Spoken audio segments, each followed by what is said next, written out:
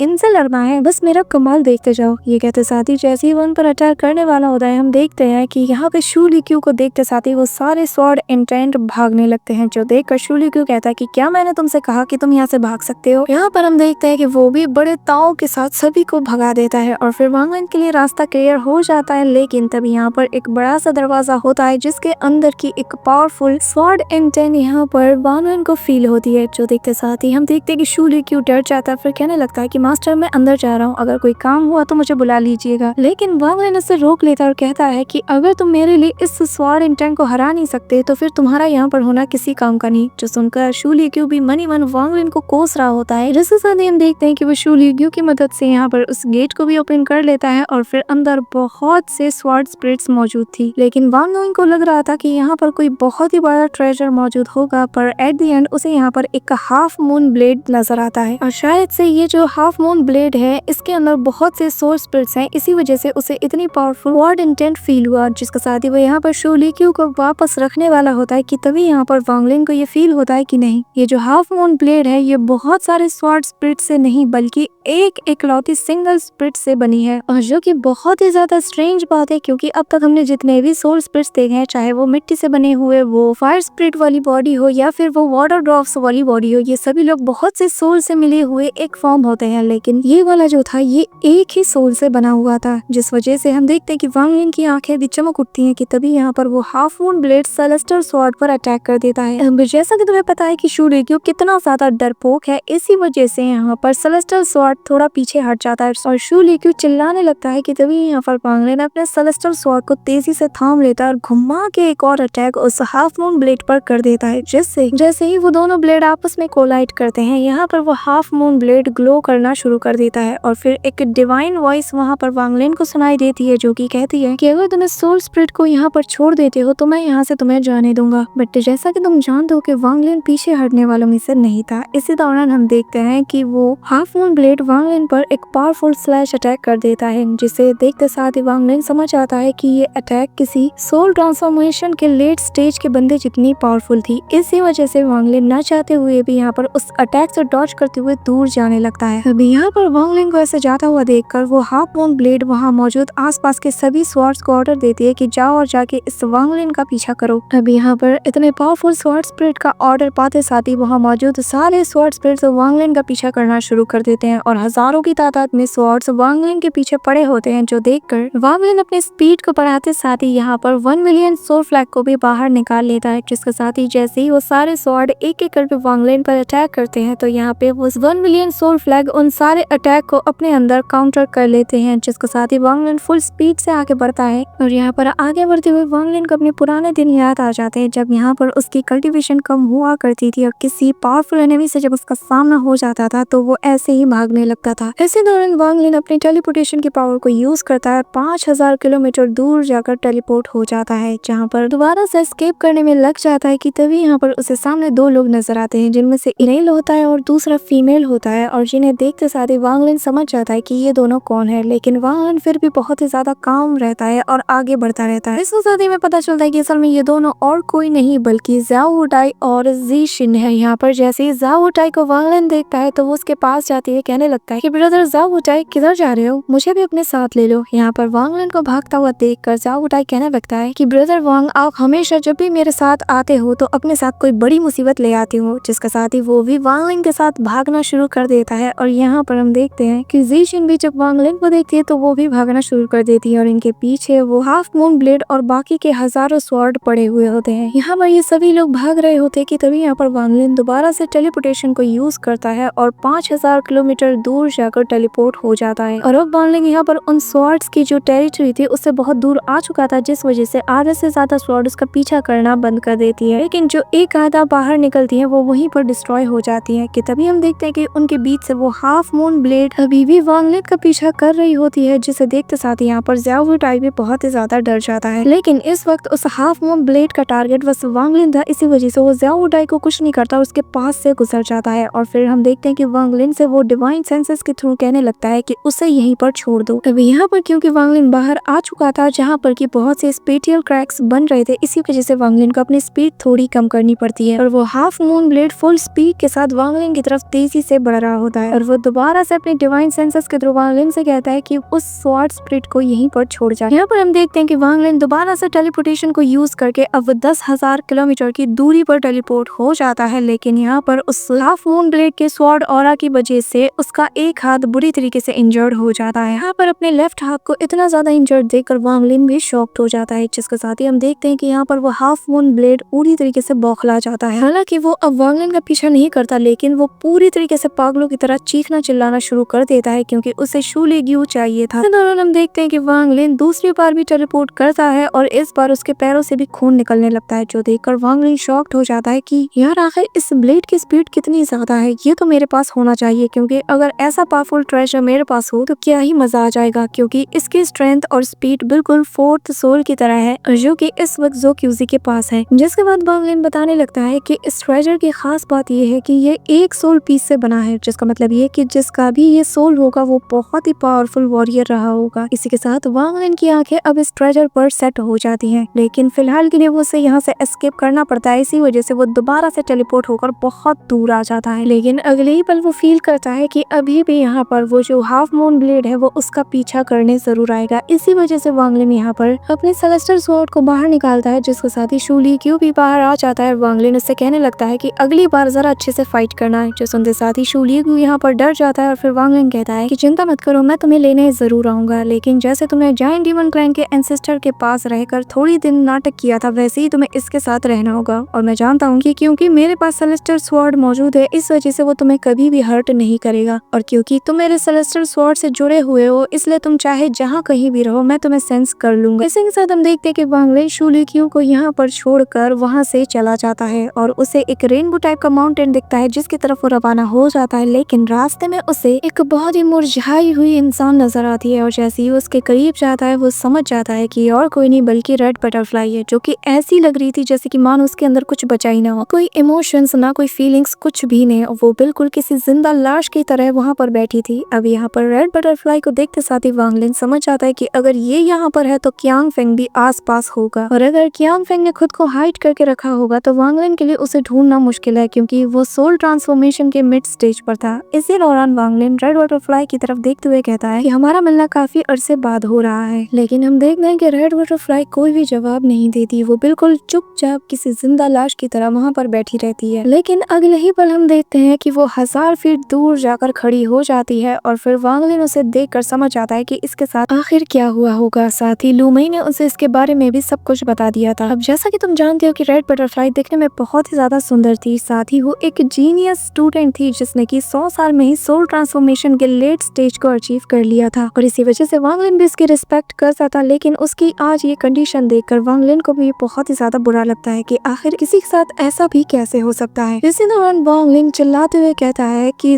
Kiang Feng, मैं जानता हूँ कि तुम यही कहीं हो, तो चुपचाप बाहर आ जाओ। जिसके बाद कियांग फेंग की भी वॉइस आती है जो कि कहने लगता है कि चेन न्यू, मेरे पास इतना टाइम नहीं है कि मैं तुमसे डील करूं। मुझे फिलहाल अपने सोल फ्रेगमेंट को आजाद कराना है और जिसके बाद ही मैं तुमसे डील करूंगा और जिसके बाद तुम मुझसे स्प्रिट माउंटेन पर मिल सकते हो। यहाँ पर ये सुनते साथ ही कियांग फेंग वहाँ से जाने लगता है। लेकिन हम यहाँ पर रेड बटरफ्लाई को देखते हैं जहाँ पर उसके अंदर जो पहले एक घमंड हुआ करता था वो बिल्कुल गायब हो चुका था और अब वो एक पपेट से ज्यादा कुछ नहीं। कि तभी हम देखते हैं कि कियांग फेंग उसे देखते साथ ही कहता है कि रेड बटरफ्लाई, तुम चेन न्यू से फाइट करना चाहती थी ना, तो लो, जब तक मैं वापस नहीं आ जाता तुम इससे फाइट कर सकती हो। इसी के साथ वो वांग लिन से कहता है कि वांग लिन, ये तुम्हारी ओल्ड फ्रेंड थी ना, तो चलो फिर जब तक मैं वापस नहीं आ जाता तुम जो मर्जी चाहो इसके साथ कर सकते हो। ये कहते साथ ही वो यहाँ से चला जाता है और फिर हम देखते हैं कि कियांग फेंग के जाते साथ ही यहाँ पर रेड बटरफ्लाई के अंदर जो इमोशंस हुआ करते थे अचानक से वो सभी वापस आ जाते हैं और उसकी आंखों में हमें एक फुल किलिंग इंटेंट नजर आता है और वो आते साथ ही यहाँ पर अपनी स्वॉर्ड से वांग लिन पर अटैक करना शुरू कर देती है। लेकिन जब तक वो वांग लिन के करीब जाती है वांग लिन उस स्प्रिट माउंटेन की तरफ देखना शुरू कर देता है क्योंकि उसके अकॉर्डिंग अगर यहाँ पर पूरा सुजाकू टॉम ही एक कल्टीवेशन प्लैनेट क्रिस्टल है तो यहाँ पर इस स्प्रिट माउंटेन को नहीं होना चाहिए था। लेकिन वो यहाँ पर है जिसका मतलब ये कि उसका ये थॉट कि पूरा का पूरा सुजाकू टॉम ही एक कल्टीवेशन प्लैनेट क्रिस्टल है ये पूरी तरीके से गलत है। पर अब क्योंकि यहाँ पर इस पूरी जगह को कियांग फेंग स्काउट कर रहा था तो वांग लिन सोचता है कि तब तक मैं यहाँ पर वेट कर लेता हूँ। अब यहाँ पर जैसे ही रेड बटरफ्लाई उस पर अटैक करती है तभी एक हल्की सी आवाज आती है जहाँ पर रेड बटरफ्लाई वांग लिन से कहती है कि प्लीज मुझे मार दो। जिसे सुनकर वांग लिन भी शॉक्ड हो जाता है जिसके साथ ही उसे समझ आ जाता है कि यहाँ पर रेड बटरफ्लाई ने अपनी बहुत ही थोड़ी कॉन्शियसनेस को अभी भी बचा कर रखा था और वो अच्छे से जानता था कि रेड बटरफ्लाई एक बहुत ही प्राउड नेचर की है तो उसे बिल्कुल भी पसंद नहीं आता कि कोई उसे ऐसे कंट्रोल करे। इसी वजह से शायद उसने अपनी थोड़ी कॉन्शियसनेस को हमेशा से छुपा कर रखा था ताकि फ्यूचर में जब उसे सही मौका मिले तो वो इसकी मदद से किसी से हेल्प मांगे। लेकिन अगले ही पल एक और वॉइस आती है जिसे सुनकर वांग लिन शॉक्ड हो जाता है। So that's it for today guys. I hope कि तुम सबको आज की वीडियो काफी ज्यादा पसंद आई होगी। अगर हाँ तो वीडियो को लाइक करना, चैनल पे नए हो तो सब्सक्राइब करना। तो मिलते हैं नेक्स्ट वीडियो में, तब तक के लिए बाय।